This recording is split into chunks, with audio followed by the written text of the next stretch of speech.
महाराष्ट्राच्या शिंदे सरकारवर माजी मुख्यमंत्री उद्धव ठाकरे यांचा हल्लाबोल.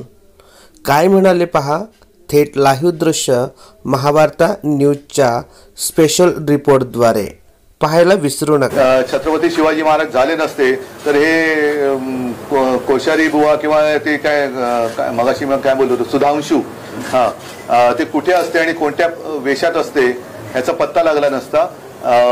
तसंच सावित्रीबाई फुले झाल्या नसत्या तर महिला शिक्षणाचं काय झालं असतं. तर एकूणच हे आता अति झालं.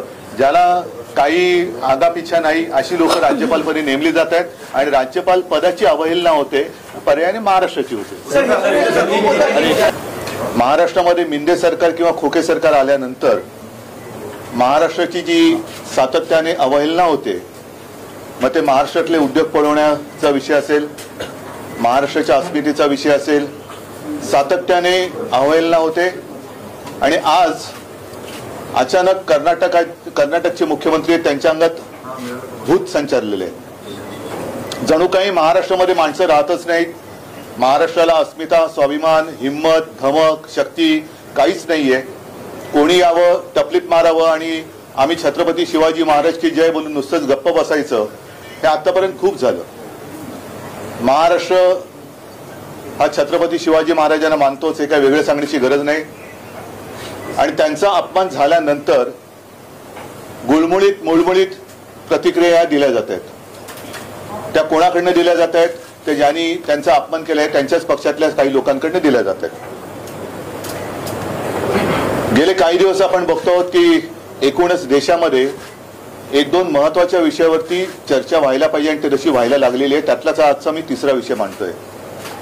एक म्हणजे मी काल परवाकडे शिवाजी मंदिरच्या माझ्या छोट्याशा भाषणामध्ये बोललो होतो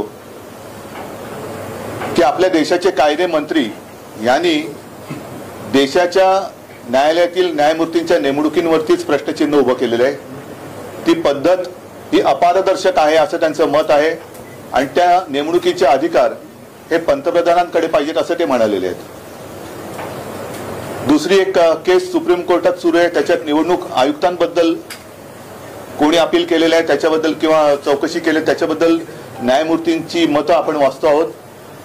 आणि न्यायमूर्तींचं मत स्पष्टपणाने ते काल परवाकडे आलेलं आहे की या देशाला सेशनसारखा निवडणूक आयुक्त पाहिजे की वेळ पडलीच तर अगदी पंतप्रधानांवरती जरी कारवाई करण्याची वेळ आली तरी तो मागे हटता कामा नये. आणि मग त्यांनी असं म्हटलेलं आहे, असं मी वाचतोय की निवडणूक आयुक्त नेमण्याची पद्धत सुद्धा तपासायला पाहिजे आणि गरज वाटली तर बदलायला पाहिजे. मग माझं मत आणखीन थोडं पुढचं जे तिसरा मुद्दा जो म्हणालो तो हाच आहे की आजपर्यंत आपल्या देशाला आता 75वा हा स्वातंत्र्य दिन आपण पाहिला. 75 वर्ष आपल्या स्वातंत्र्याला झाली. साधारणतः एक प्रघात आहे की ज्याचं सरकार केंद्रात असतं त्यांचीच माणसं किंवा त्यांच्याच विचारसरणीची माणसं ही देशातल्या विविध राज्यांत किंवा सगळ्या राज्यांमध्ये राज्यपाल म्हणून पाठवली जातात. या माणसांची कुवत काय असते, या माणसांची पात्रता काय असते. जरासा एक शब्द वापरतो, कोणी गैरसमज करू नये, म्हणजे खास करून ज्येष्ठ नागरिकांबद्दल मी बोलतोय की वृद्धाश्रमातही जागा नाही अशांना राज्यपाल म्हणून नेमलं जातं का, हा सुद्धा एक आता प्रश्न केंद्र सरकारला विचारायला पाहिजे. आणि राज्यपाल नियुक्तीचे सुद्धा निकष हे ठरवायला पाहिजेत असं माझं स्पष्ट आणि ठाम मत आहे. राज्यपाल हे आपल्या महामहिम राष्ट्रपतींचे दूत असतात. राष्ट्रपती हे निपक्ष असायला पाहिजेत, ते असतात. आणि त्याचप्रमाणे राज्यपाल सुद्धा हे निपक्ष असायला पाहिजेत. राज्यामध्ये जर काही पेच प्रसंग उभा राहिला तर त्याची सोडवणूक राष्ट्रपती किंवा केंद्र सरकारच्या मध्यस्थीने करण्याची जबाबदारी त्यांच्याकडे असली पाहिजे असा आपला हा एक समज आहे. मात्र ज्यांचं सरकार केंद्रात असतं त्यांच्याच विचारसरणीची माणसं ही राज्यात राज्यपाल म्हणून पाठवल्यानंतर राज्यपाल जे काही बोलतात ते मला असं वाटतं गांभीर्याने घेण्याची गरज आहे. कारण आपले राज्यपाल तुम्हाला माहिती आहेत, आता त्यांना मी राज्यपाल म्हणणं हे सोडून दिले कारण राज्यपाल पदाचा मी नेहमी बहुमान करत आलो, तो यापुढेही करीन. पण कोणी व्यक्ती केवळ राज्यपाल पदाची झूल त्यांच्यावरती पांघरली म्हणजे लगेच त्यांनी वेडवाकडे काही बोलावं हे मात्र मी आणि आपला महाराष्ट्र काही मान्य करेल असं मला वाटत नाही. आपल्याला सर्वांना आठवत आहे की काही दिवसांपूर्वी आपण इथेच भेटलो होतो. तेव्हा या कोश्यारींनी मुंबई ठाण्यातल्या परिसरातील मराठी माणसाचा अपमान केला होता आणि तेव्हा मी म्हटलं होतं की यांना आता कोल्हापुरी जोडा दाखवण्याची वेळ आलेली आहे. त्याच्यानंतरही हे महोदय थांबले नाहीत. त्याने आता छत्रपती शिवाजी महाराजांचा एक जुन्या काळातला आदर्श त्याच्यावरती आमचे कोल्हापूरचे जिल्हा प्रमुख चांगले म्हणालेत की बाप हा बाप असतो, तो जुना आणि नवा कसा काय म्हणणार तुम्ही. त्याच्यामुळे आदर्श हा आमचा आहेच, ते आमचं दैवत आहे. हळूहळू मला असं वाटते की ही जी काही शक्कल आहे ती केवळ या राज्यपालांच्या काळी टोपीतून आलेली नाहीये. त्याच्या मागे कोण आहे, या सडक्या मेंदूच्या मागील मेंदू कोण आहे हे सुद्धा शोध घेण्याची वेळ आलेली आहे. कारण हळुवारपणाने महाराष्ट्रातल्या आदर्शांचा अपमान करायचा. सावित्रीबाई फुलेंबद्दल पण असेच बोलले होते, पण आपण तेव्हा जाऊ द्या असं होतं कधी कधी, जाऊ द्या असं होतं कधी कधी. सातत्याने अपमान करत राहायचा आणि हळुवारपणाने महाराष्ट्राच्या मनातले, महाराष्ट्राच्या रक्तात भिनलेले आदर्श पुसून टाकून मग आपली जी भाकड म्हणजे त्यांची जे काही नेते मंडळी आहेत त्यांचे आदर्श म्हणून एक प्रतिमा जनतेच्या मनात बिंबवण्याची आणि ठसवण्याची ही त्यांची जी काही सतत चाललेली वृत्ती आहे किंवा चाल आहे हिचा आम्ही निषेध तर केलेलाच आहे. गावोगावी त्यांच्या प्रतिमेला जोडे मारलेत. कोणी तर मी असं पाहिलं त्यांचं म्हणजे एक धोतर घेऊन जाळलं वगैरे, ह्या सगळ्या गोष्टी झाल्या. आता हे महाराष्ट्राच्या अस्मितेशी खेळतायत. महाराष्ट्रातले उद्योग हे गुजरातमध्ये घेऊन गेले.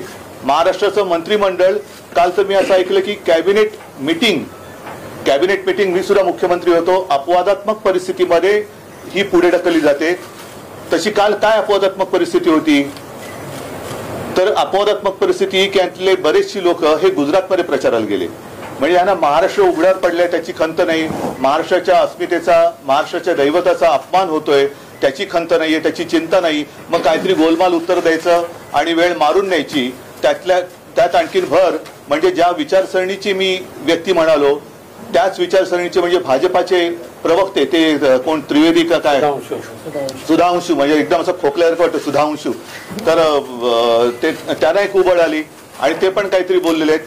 म्हणजे हा, मी आता पक्षाबद्दल बोलावं का त्यांच्या विचारसरणीबद्दल बोलावं हा शोध तुम्ही आणि आम्ही सगळ्यांनीच घ्यायला पाहिजे की महाराष्ट्राचा सातत्याने अपमान होतोय.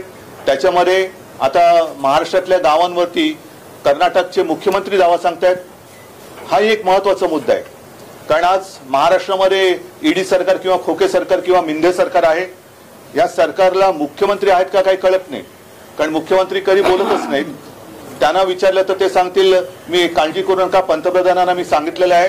पंतप्रधान म्हणाले त्यांनी 40 गावं घेतली तर घ्या, आपण पाकव्याप्त काश्मीर जिंकल्यानंतर 100 गावं आम्ही महाराष्ट्राला देऊ, असे ते कदाचित सांगू शकतील. पण त्यांच्याकडनं काही अपेक्षा नाहीच आहे. उपमुख्यमंत्री नेहमीप्रमाणे सारवासारव करतायत. पण सांगण्याचा मुद्दा काय की पक्षाचे किंवा राज्याचे मुख्यमंत्री, विशेषतः भारतीय जनता पक्षाच्या अखत्यारीतले, हे त्यांच्या वरिष्ठांच्या मर्जीशिवाय काही बोलू चालू शकतात का? आणि ते जर नसेल तर मग बोंबईच ना, बोंबई जे काय बोललेत हे त्यांच्या वरिष्ठांच्या परवानगीशिवाय बोललेत का? म्हणजेच भारतीय जनता पक्षाचा महाराष्ट्राच्या अस्मितेवरती घाला घालण्याचा हा प्रयत्न, महाराष्ट्राचे तुकडे पाडण्याचा प्रयत्न, महाराष्ट्राचे उद्योगधंदे इतरत्र पळून महाराष्ट्र बेकार कंगाल करण्याचा प्रयत्न हा त्यांचा पक्षाचा राष्ट्रीय कार्यक्रम आहे का, याचं उत्तर त्यांनी दिलं पाहिजे. आणि मला असं वाटतं बरेच जण, आज पवार साहेब पण बोललेत, स्वतः उदयनराजे बोललेत, संभाजीराजे पण बोलतायत, आणखीन सगळेच बोलतायत. आता वेळ आलेली आहे की जर ह्या राज्यपालांना हटवलं गेलं नाही तर या महाराष्ट्रद्रोह्यांचा विरोध तमाम महाराष्ट्र प्रेमींनी एकत्र येऊन केला पाहिजे. आणि या 2-4 दिवसामध्ये आपण वाट बघूया. मी तमाम महाराष्ट्र प्रेमींना आवाहन म्हणजे विनंती करतो आहे की हे असंच चालत राहिलं तर आपल्या डोळ्यात देखत आपल्या या शूरवीर म्हटल्या जाणाऱ्या राज्याची ही अब्रू किंवा अब्रूची लक्तरं ही वेशीवरती ही टांगतायत आणि ती आपल्याला नुसतं बघत बसावी लागतील. म्हणून आपण आत्ताच वेळ आहे सगळ्यांनी एकत्र येऊन एक खणखणीत आणि दणदणीत इंगा या महाराष्ट्रद्रोह्यांना हा दाखवलाच पाहिजे. मग त्याला महाराष्ट्र बंद करायचंय, मोर्चा काढायचाय, काय करायचंय ते या सगळे जे महाराष्ट्र प्रेमी आहेत, मग मी पक्ष वगैरे बाजूला ठेवून सगळ्यांना आवाहन करतोय. अगदी भारतीय जनता पक्षातले महाराष्ट्र प्रेमी लोक जरी सोबत आले तरी त्यांना सुद्धा मी आमंत्रण देतोय की तुम्ही या.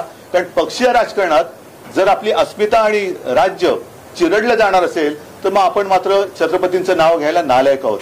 म्हणून या 2-4 दिवसामध्ये या सगळ्यांना मी बोलवतोय, सगळ्यांनी एकत्र यावं. आणि केंद्राला सुद्धा सांगतोय की हे चाळे आता बस झाले. आपण इकडे जे सॅम्पल पाठवलेले आहे त्या सॅम्पलला परत त्याच्या घरी पाठवा, दुसरीकडे कुठे अधिक चांगला वृद्धाश्रम असेल तर तिकडे पाठवा, पण आमच्याकडे सॅम्पल नको, याला परत घेऊन जा. नाहीतर आम्हाला काही ना काहीतरी म्हणतोय याचा अर्थ जेव्हा काही करू तेव्हा लक्षात येईल, पण आंदोलन केल्याशिवाय आम्हाला स्वस्थ बसता येणार नाही. म्हणून परत एकदा या गोष्टीचा नुसता निषेध असो किंवा हे स्लिप ऑफ टंग असं नाहीये. ही स्लिप ऑफ टंग एकदाच होऊ शकते, सारखी सारखी होऊ शकत नाही. आणि मी जी तुम्हाला आता काही 2-3 गोष्टी सांगितल्या त्याचा जर का विचार केला तर मला असं वाटतं की हीच वेळ आहे, आत्ताच वेळ आहे.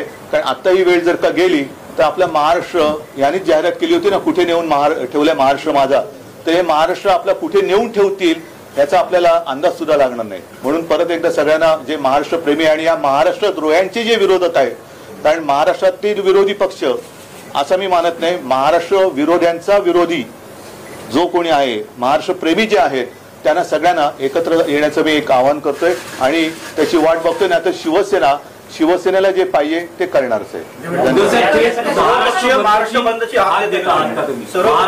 जर सगळे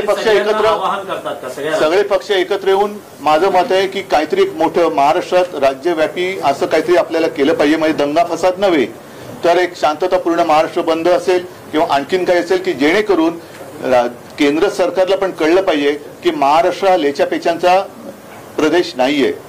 सगळ्यांना एकत्रित करण्यासाठी पुढाकार घेणार आहात त्या संदर्भात मी आता तुम्हाला त्याचसाठी बोलवलेलं आहे की तुमच्या माध्यमातून जे महाराष्ट्र प्रेमी आहेत आणि त्याच्यात मी तुमचा प्रश्न माझ्या लक्षात आला म्हणून मी म्हणले की भाजपमध्ये सुद्धा महाराष्ट्र प्रेमी असं काही नाहीये की भाजपमध्ये महाराष्ट्र प्रेमी नाहीयेत. भाजपमध्ये सुद्धा काही महाराष्ट्र प्रेमी जरूर आहे. उल्लेख तुम्ही केला की वारंवार ही वक्तव्य करतात, या वारंवार वक्तव्यांचा आपण काही कायदेशीररित्या कारवाई केली पाहिजे असं बघा. आता कायदेशीर कारवाईबद्दल मी बोललो ना की जिथे न्यायमूर्तींच्या नेमणुकीबद्दल देशाचे कायदा मंत्री शंका उपस्थित करतायत, हा एक मोठा गंभीर विषय आहे, फारच गंभीर आहे आणि त्याची दखल न्यायालयाने घ्यायलाच पाहिजे. ती मला वाटते ते घेत आहेत. कारण केंद्राचे आपले केंद्रीय कायदा मंत्री जर असं म्हणत असतील तर मग आपण न्याय मागायचा कोणाकडे?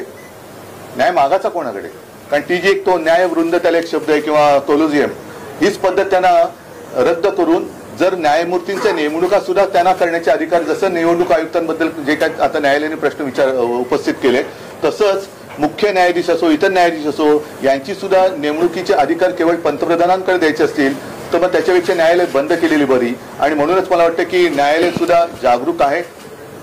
न्यायदेवता आपण आंधळी म्हणतो पण ती काही बहिरी नसते. हे सगळे शब्द ती ऐकते आणि याच्याबद्दल सुद्धा न्यायदेवता काय इलाज करायची ती करेल. राहुल साहेबांची सिक्युरिटी काढून घेतली, त्यांच्या घराची रेकी केली जाते, पण आता हा नवीन पायंडा पडलाय का महाराष्ट्रात की सत्ता असली की विरोधकांच्या सिक्युरिटी काढून घेणं? मला असं वाटतं जेव्हा आमची सत्ता होती आणि ती जेव्हा परत येईल त्यावेळेला आम्ही पूर्णपणे ही व्यवस्था जी आहे सुरक्षा व्यवस्था ही पोलिसांच्या गुप्तचर यंत्रणेवरती सोपवली होती की ज्यांना सुरक्षेची आवश्यकता आहे त्यांना सुरक्षा जेवढी आवश्यक आहे तेवढी दिली गेलीच पाहिजे. अनावश्यक सुरक्षा हा भाग वेगळा आहे. पण संजय राऊत बद्दल मला नाही वाटत कोणी असं म्हणेल की याला अनावश्यक सुरक्षा होती. पण जिथे संजय राऊतांच्या वाईटावरतीच टपलेली लोक आहेत तिकडे सुरक्षा काढल्यानंतर जर काही घडणार नाही, पण घडलं तर ती जबाबदारी त्यांची राहील.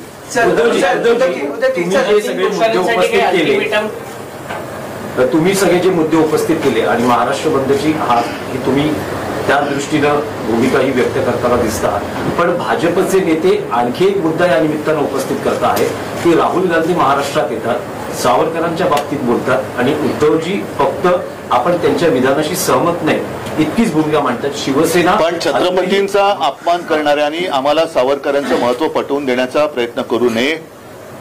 आणि म्हणून मला असं वाटतं की सावरकरांचा अपमान झालं ती आम्ही सुद्धा गप्प राहिलो नाही. मी तत्काळ प्रेस घेऊन त्यांना सांगितलं. नंतर राहुल गांधींनी तो विषय टाळला. मात्र त्यावेळेला जसे हे अंगावर आले होते तसे अंगावर यांच्या का नाही जात? आता कोणालाही जोडे मारणार? नाही, मला एक फक्त मी सांगतो साहेबांनी जे सांगितलंय त्याच्यावरती तुमचं एक फक्त जोडतो की उद्धवजींनी तर इशारा दिलाच होता, पण शिवसेनेकडून महाविकास आघाडीला तडे पडतील असं स्वतः बोललेले. हा म्हणजे हे शिवसेना पक्षप्रमुखांच्या वतीनं बोलले की आम्हाला परवा नाही अशा प्रकारच्या वक्तव्यामुळे महाविकास आघाडीला तडे पडतील, ऐक्य धोक्यात येईल आणि मी सहन करणार नाही. एवढी ठाम भूमिका माननीय पक्षप्रमुखांनी घेतलेली आहे. तशीच भूमिका आता या मिंदे गटाने घ्यावी.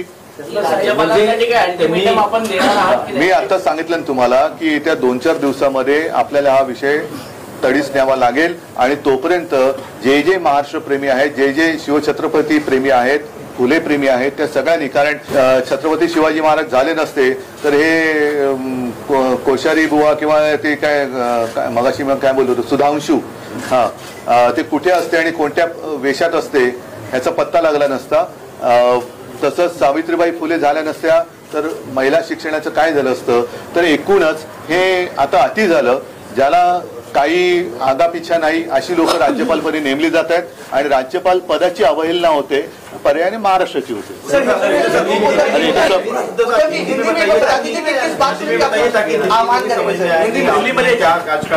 शिवाजी महाराज को लेकर और नहीं, मैंने जैसे अभी अभी कहा कि पिछले कुछ दिनों में हम लगातार ये देख रहे हैं कि महाराष्ट्र का अपमान होते जा रहा है. एक तो जब से ये मिंदे सरकार महाराष्ट्र में आई है उसके बाद लगातार सिलसिला जारी है कि महाराष्ट्र से एक एक करके उद्योग बाहर जा रहे हैं. उद्योग बाहर जा रहे हैं, इसमें कमी पड़ रही है. इसलिए हमारे जो राज्यपाल महोदय, मैं उनको राज्यपाल महोदय नहीं कहूंगा आपसे, क्योंकि राज्यपाल पद का आदर करना चाहिए और जिसका आदर मैं करता हूं, लेकिन इस व्यक्ति कोश्यारी बार बार महाराष्ट्र के खिलाफ या महाराष्ट्र का अपमान करते जा रही है. कुछ दिनों पहले उन्होंने हमारे सावित्रीबाई फुले के बारे में कुछ गलत कहा. उसके पहले मुंबई ठाणे में रहने वाले मराठी लोगों का अपमान किया. और अब तो हद हो गई. हमारे जो दैवत है छत्रपति शिवाजी महाराज, उनको उन्होंने पुराने आदर्श कर उनका उल्लेख किया. ये पुराना आदर्श क्या होता है, और इसलिए हमारे जो जिला प्रमुख है, मुझे लगता है कोल्हापुर के जिला प्रमुख, उन्होंने एक अच्छा मिसाल दिया. उन्होंने कहा बाप तो बाप होता है, नया बाप पुराना बाप ये क्या चीज होती है. तो ऐसे जो लोग होते हैं इनको तुरंत यहाँ से हटाना चाहिए. और मैंने जैसे कहा कि अब एक दो विषय पर विवाद या चर्चा हो रही है. जैसे हमारे देश के लॉ मिनिस्टर है किरण रिजिजू, उन्होंने कहा, उन्होंने तो आशंका जताई है कि जो भी हमारे जस्टिस होते हैं उनकी नियुक्ति होती है उसके लिए कोलिजियम होता है. उसके ऊपर उन्होंने आशंका जताई है कि इसमें अपारदर्शकता है और वो अधिकार प्राइम मिनिस्टर को होने चाहिए. मतलब ये जो पूरी संस्था है, न्याय संस्था, वो भी अपने हाथ में वो लेना चाहते हैं, जिसका विरोध तो होना चाहिए और उसके ऊपर कार्रवाई कोर्ट तो करेगी. साथ ही साथ और एक विवाद चल रहा है, एक केस चल रही है सुप्रीम कोर्ट में इलेक्शन कमिश्नर के बारे में. और उसमें हमारे जो न्यायमूर्ति साहब है उन्होंने कहा है कि ये इलेक्शन कमिश्नर कैसे उनको नियुक्त किया जाता है उसके ऊपर भी एक चर्चा होनी चाहिए. उसकी कुछ तो सिस्टम होनी चाहिए. और इसी तरीके से गवर्नर या राज्यपाल कौन नियुक्त करता है, क्या क्राइटेरिया है. अब तक तो ऐसे माना जाता है और हमने देखा है कि जिसकी सरकार केंद्र में होती है वो उनके मर्जी से उनके व्यक्ति अलग अलग राज्य में भेजते हैं. स्वाभाविक है, जो भी व्यक्ति वो राज्य में भेजते हैं वो उनके विचारधारा के अनुसार चलते हैं.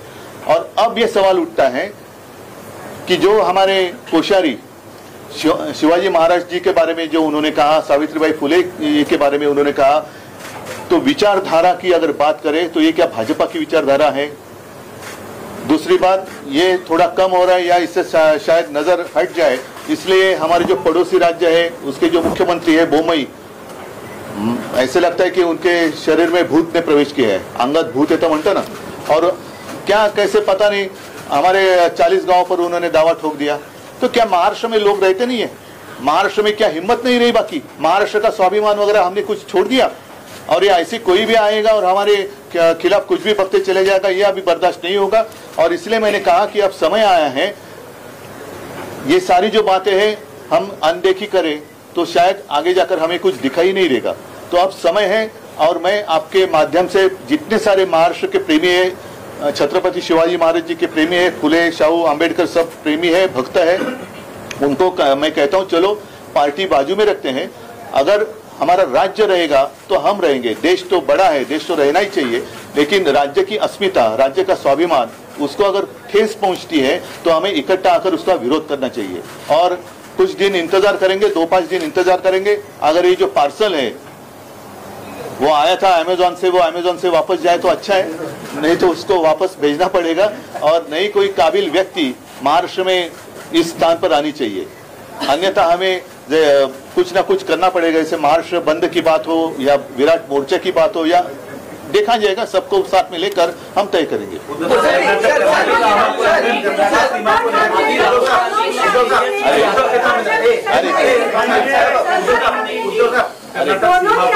कर्नाटक सीमा को लेकर लगातार अरे एक मिनट आएगा ना, लेकर अक्कलकोट भी मांग रहे हैं, जबकि कुछ गांव मांग रहे हैं। अब केंद्र में और एक दोहराइए को लेकर वहाँ के मुख्यमंत्री लगातार बयान दे रहे हैं।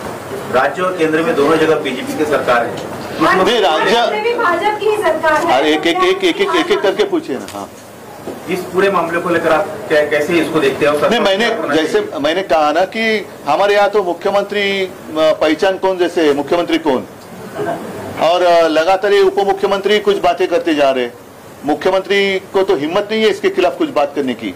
स्वाभाविक है, ऊपर वाले की मर्जी, जो ऊपर वाले कहेंगे उनको वहाँ जैसे बोलना पड़ता है। तो जो कर्नाटक के मुख्यमंत्री भारतीय जनता पक्ष के हैं, उन्होंने जो अचानक बात छेड़ी है, क्या उसको ऊपर से आशीर्वाद है या ये केंद्र की मानसिकता है, ये भी स्पष्ट होना चाहिए। और ये विरोध करेंगे, हम जाने नहीं देंगे, ये फिजूल की बातें हैं। अब स्वयं मतलब अपने राज्य के बहुत सारे मंत्री तो गए गुजरात में प्रचार के लिए, ऐसे मैंने पढ़ा। आपने कहा कि जैसे अपनी भूमिका ली थी वीर सावर जी के मामले में, आपने जैसी भूमिका ली थी वीर सावर जी के अपमान के मामले में कि हम यूपीए से मतलब महाविकास आघाड़ी से बाहर पड़ेंगे, हमने स्पष्ट किया था। ये सरकार नहीं, ये तो देखो, हम ये क्यों कह सकते हैं, ये इनको वहाँ कुर्सी को चिपक के बैठना है, ये लाचार है। ये छत्रपति शिवाजी महाराज का महाराष्ट्र है और उस महाराष्ट्र के हम मुख्यमंत्री हैं, ये भावना उनके मन में नहीं है। हम मुख्यमंत्री, हम मतलब वो बने वो ऊपर वाले की मेहरबानी से, दिल्ली वाले की। तो दिल्ली के खिलाफ क्या कहेंगे? क्या वो कुर्सी छोड़ सकते हैं? हिम्मत है उतनी? और ऐसे महाराष्ट्र के अपमान सहना, क्या ये बाला साहब का हिंदुत्व है?